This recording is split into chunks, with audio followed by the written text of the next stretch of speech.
So if you enjoyed this video and want to see more content like this on the channel, you can show your appreciation by clicking on the PayPal link in the description box. And you can donate any amount that you feel is equivalent to the value of this video. Also, leave us a thumbs up. It helps us get more views. Wow, this is an unbelievable interview. They are basically saying that Hillary Clinton ran a crime syndicate, and this is the strongest language I think I've ever heard coming from Fox News that wasn't Sean Hannity. So take a listen to this interview. This is unbelievable. Top aide to Hillary Clinton, Huma Abedin, sent sensitive state emails to her personal Yahoo account, which was later hacked by foreign operators, including the Russians. A new analysis of Abedin's emails while she was at State Department shows she routinely forwarded briefings, private correspondence, even state passwords to a Yahoo address. In 2013, Yahoo was hit with a massive data breach, which the company now admits affected every email account. President Trump tweeted about the incident this morning, saying, quote, "Crooked Hillary Clinton's top aide, Huma Abedin, has been accused of disregarding basic security protocols. She put classified passwords into the hands of foreign agents. Remember sailors, pictures on submarine, jail. Deep State Justice Department must finally act, also on Comey and others." Joining me now is Chris Farrell, Director of Investigations and Research for Judicial Watch, the organization which successfully filed a Freedom of Information Act request to release those Abedin emails. Congratulations, Chris. Who knew it would lead to all this? Can the Justice Department now ignore all of these discoveries and not do anything but prosecute this woman? No, they cannot. At this point, there's such overwhelming evidence that really demands a de novo or a completely fresh look at this entire criminal enterprise being orchestrated by Mrs. Clinton. Remember, she set up that email server over which all this traffic went back and forth a week before she became Secretary of State. She did it willingly, wittingly, with full knowledge, intellect. This is a premeditated act on her part. And her staff, to include Huma Abedin, Cheryl Mills, and frankly, other senior professional State Department staff, all communicated with her knowing about this outlaw server. It is so let me just stop you then, Chris, because what you were saying is it's not just an individual matter with individuals like Huma Abedin and others doing stuff they weren't supposed to do and putting our top secrets at risk. It was, as your words, a criminal enterprise designed and organized by Hillary Clinton. Absolutely it was. And foreknowledge, forethought, it was deliberate, it was intentional, although intent is not an element of the crime. It's just, frankly, more fuel on the fire. Also realize that Judicial Watch actually got Huma Abedin, Cheryl Mills, and 5 others under oath on these very same questions. And so our litigation broke loose this story.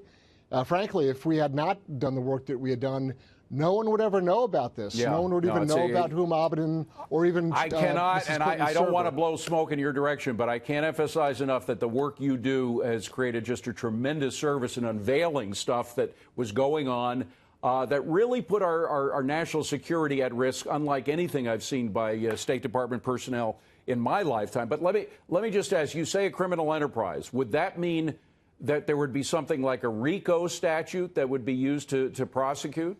Well, certainly this is a conspiracy, right? This is more than one person knowingly, willingly engaging in criminal conduct. And all these people have been, briefed and indoctrinated on sensitive compartmented information. I've got to break in. We just released a video of Huma Abedin, and I got to say that these guys are speaking so much stronger. I am impressed with what these guys are saying.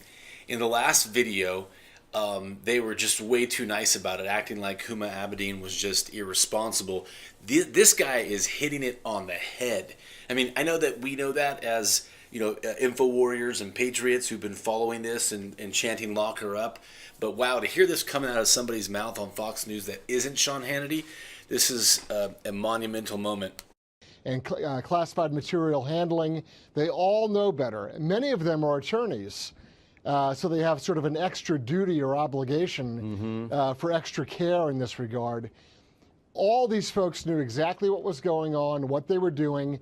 There are senior State Department people currently serving President Trump who had knowledge of what was going on. Oh, absolutely. And there's certain people that are right now in Justice Department who were deeply involved in not only that, but in another issue, and we don't have much time. It's such a big one. We're going to deal with it later in the show, but I got to get your opinion on it. The Trump dossier. If you're going to talk about a criminal enterprise, you put together a group of people. Let's just spell it out for folks out there. You have Bruce Orr, who he and his wife were working with Fusion GPS to spread the Trump dossier and all the lies within.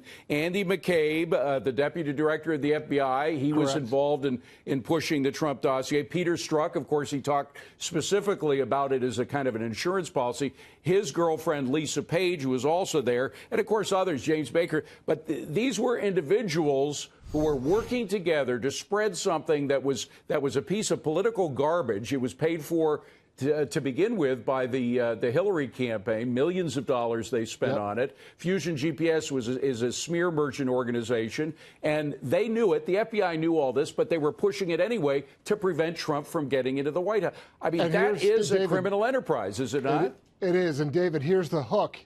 Strzok did Huma Abedin's interview under oath. It's unbelievable. That closes the loop. It's a perfect circle on the conspiracy. It is. And again, a lot of it began with your Freedom of Information Act. Okay, I just want to start off by saying that I do not think Donald Trump should fire Robert Mueller, because Robert Mueller is now so discredited that anything he tries to pull on Trump is just going to make the left, the globalists, look worse. But I do love the fact that congressmen are now coming out and saying Mueller should be fired, and this is happening on a regular basis. I want to get back to politics and bring in Congressman Matt Gaetz, Republican from Florida. Well, after the new year, the Dems obviously going to be in high gear. We think the focus will still be FBI and Russia. Now, you actually allege extreme pro-Hillary bias with respect to this FBI situation, and you want to see some action taken. Well, absolutely, Charles. And that's not just my statement or my belief. These are the actual emails from the current deputy director of the FBI who's just announced his retirement, Andrew McCabe, dealing.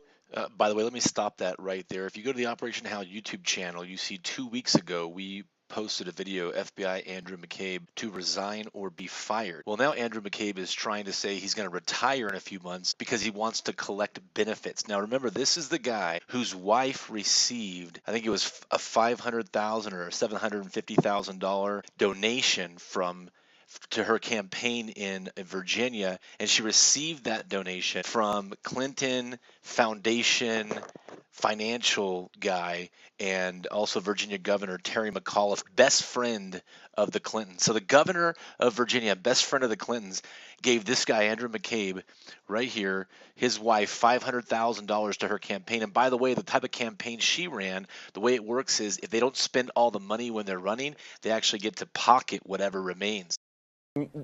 Deeming the Hillary Clinton investigation an HQ special or a headquarters special. You know, Charles, in 2018, we have every reason to be optimistic. A booming economy, stock market that's on the rise. We're slowing illegal immigration and we're slashing regulations. And oh, by the way, we just passed the biggest tax cut in American history. The problem is that our opportunity and our prosperity could be limited if this presidency is called into question by a sham of a Russia investigation. And right now, that's what it is. I got to say that he's right on with that, because if you look at 29 plus record stock market closes, the unemployment rates way down, all the incredible boom of economy, tax cuts, which are supposed to cause next year to the economy to grow even greater. Trump has had 4 straight quarters of 3% GDP growth. Obama didn't see one single 3% growth in 32 quarters. So the economy is booming. And what Gaetz is saying is that the only thing that could perhaps torpedo this America becoming great again, this incredible economic success, would be if this phony Russia investigation led by Mueller and his team of Clinton cronies, people who actually should be investigated themselves by a special counselor for their involvement in Uranium One. What Matt Gaetz here is saying is that those guys threaten the well-being of the nation, so he's very concerned about it. So how does it ultimately get resolved? Because I do sense also that Americans on both sides of the aisle, certainly apolitical types, are sort of leery of more investigations. How long do we investigate the investigators who investigate the investigators? Where does it end?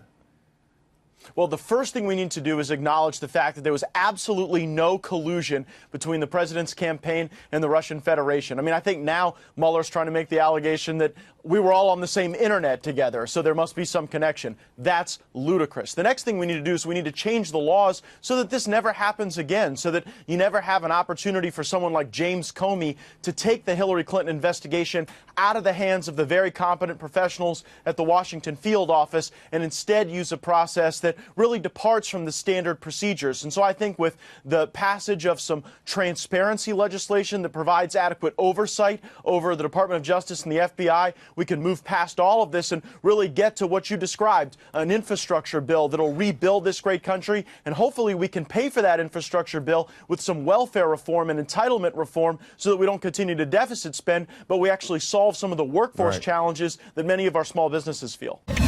Hey everybody! I just wanted to break in real quick for an Operation HAL Info Warrior update. Many of you thousands of Operation HAL subscribers are passionate patriots. We can tell because of the comments that you leave in the comment section. But America needs more than just passionate comments from anonymous subscribers. America needs info warriors who are willing to spread information. Believe it or not, us patriots, we are beginning to win the info war. We are on the march and the enemy is on the run. They never anticipated this explosion of social media. The bad guys who are behind the scenes attempting to destroy our republic, they didn't realize that platforms like YouTube, Twitter, Instagram, and Facebook would give voice to those of us who haven't been fooled by the fake news, Project Mockingbird, CIA-ran media. Patriots like you and me now have a level playing field to take part in the war for the soul of our nation. And the good news is, we don't even have to use guns. We can simply use our home computers and laptops, just like I'm doing right now. In fact,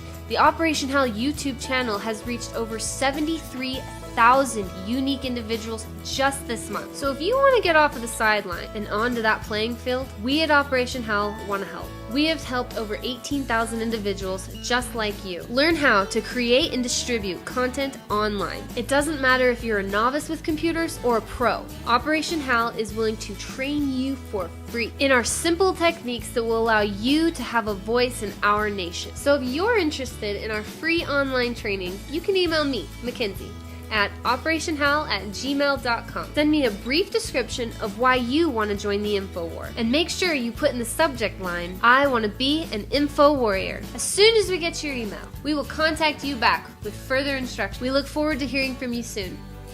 If you're interested to learn how to create content and spread content, we'll show you how. Go to the Operation HAL YouTube channel, click on the About button, and then click Message. Send us an email. If you want to engage, become an info warrior, we will train you up. If you like this video, make sure you hit the like button and also subscribe to the channel and hit the bell icon below the video to get notified when the latest new content drops. Keep us in your prayers. We get a lot of resistance for putting these videos out, but to Yahweh be the glory.